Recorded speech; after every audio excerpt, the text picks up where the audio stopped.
சென்னையில properties தேடுறீங்கன்னா findbhk.com போங்க.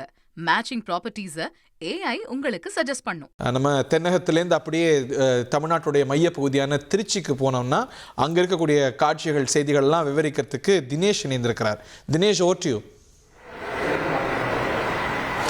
Sir வணக்கம். அதாவது ஏப்ரல் 23ஆம் தேதி அந்த தேர்தல் தேதியானது அறிவிக்கப்பட்ட உடனேயே இந்த தேர்தல் நடத்தை விதிமுறைகளானது தற்போது அமலுக்கு வந்துள்ளது.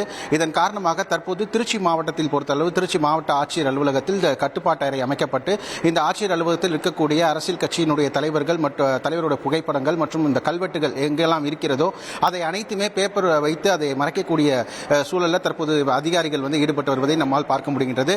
இந்த தேர்தலுடைய நடத்தை விதிகள் அமலுக்கு வந்த உடனே பார்த்தோமேனால் இந்த மாவட்டத்தில் இருக்கக்கூடிய சிலைகள் மூடக்கூடிய பணிகளும் மேற்கொண்டு வருகின்றனர். மேலும் இந்த மாவட்டத்தினுடைய எல்லை பகுதியில் பார்த்தோமேனால் இந்த சோதனை சாவடிகளில் வரக்கூடிய வாகனங்களை சோதனை செய்த பின்னரே உள்ளே அனுமதிக்கவும் தொடர்ந்து ஏற்பாடுகள் செய்யப்பட்டு வருகிறது.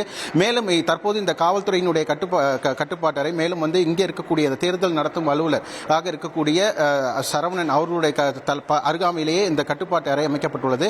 இந்த நிலையில் இந்த மாவட்ட ஆட்சியர் அலுவலகம் முழுவதும் பார்த்தோம்னால் இங்கே இருக்கக்கூடிய கல்வெட்டுகள் அனைத்துமே பேப்பர்கள் வைத்து முழுவதுமாக மறைத்திருக்கக்கூடிய சூழலும் மறைத்துள்ளனர். மேலும் இன்றைய நாள் முதல் இந்த தேர்தல் நடத்தை விதிமுறைகள் அமலுக்கு வந்ததை தொடர்ந்து இனி மாவட்டங்களில் நடைபெற இருக்கக்கூடிய பொதுக்கூட்டங்கள் அரசியல் சார்ந்த நிகழ்ச்சிகள் எதுவாக இருப்பினும் இங்கே தேர்தல் நடத்தும் அலுவலர்களுடைய அனுமதி பெற்ற பின்னரே நடத்த வேண்டும் எனவும் தொடர்ந்து அறிவுறுத்தப்பட்டுள்ளது.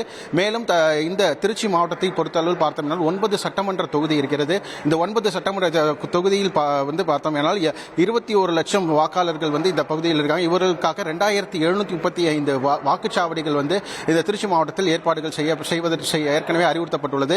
மேலும் இந்த திருச்சி மாவட்டத்தில் இன்றைய தினம் முதல் பார்த்தோம்னால் இந்த தேர்தல் நடத்தை விதிமுறைகள் வந்த பிறகு இந்த பல்வேறு கட்ட அறிவுறுத்தல் இந்த மாவட்ட ஆட்சியர் அலுவலகத்தில் அலுவலர்கள் அதற்கான பணிகளை மேற்கொள்வதற்காக தயாராகி வருகின்றனர்.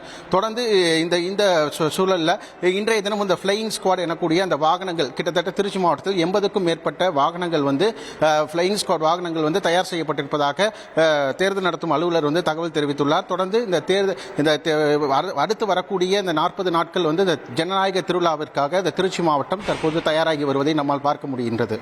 தமிழ்நாடுன்னு இங்கே இருக்கக்கூடிய மாவட்டங்களை மட்டும் பார்த்தா எப்படி, நம்ம தமிழ் பிரதேசமான புதுச்சேரியிலையும் தேர்தல் ஏப்ரல் 9ஆம் தேதியே தொடங்குது. இன்னும் 26 நாட்கள் தான் இருக்குது. தமிழ்நாட்டுக்காவது இன்னும் 40 நாட்கள் இருக்கிறது.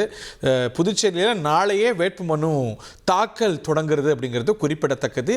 சென்னையில் ப்ராப்பர்ட்டிஸ் தேடுறீங்கன்னா findbhk.com போங்க. மேட்சிங் ப்ராப்பர்ட்டிஸை AI உங்களுக்கு சஜஸ்ட் பண்ணும்.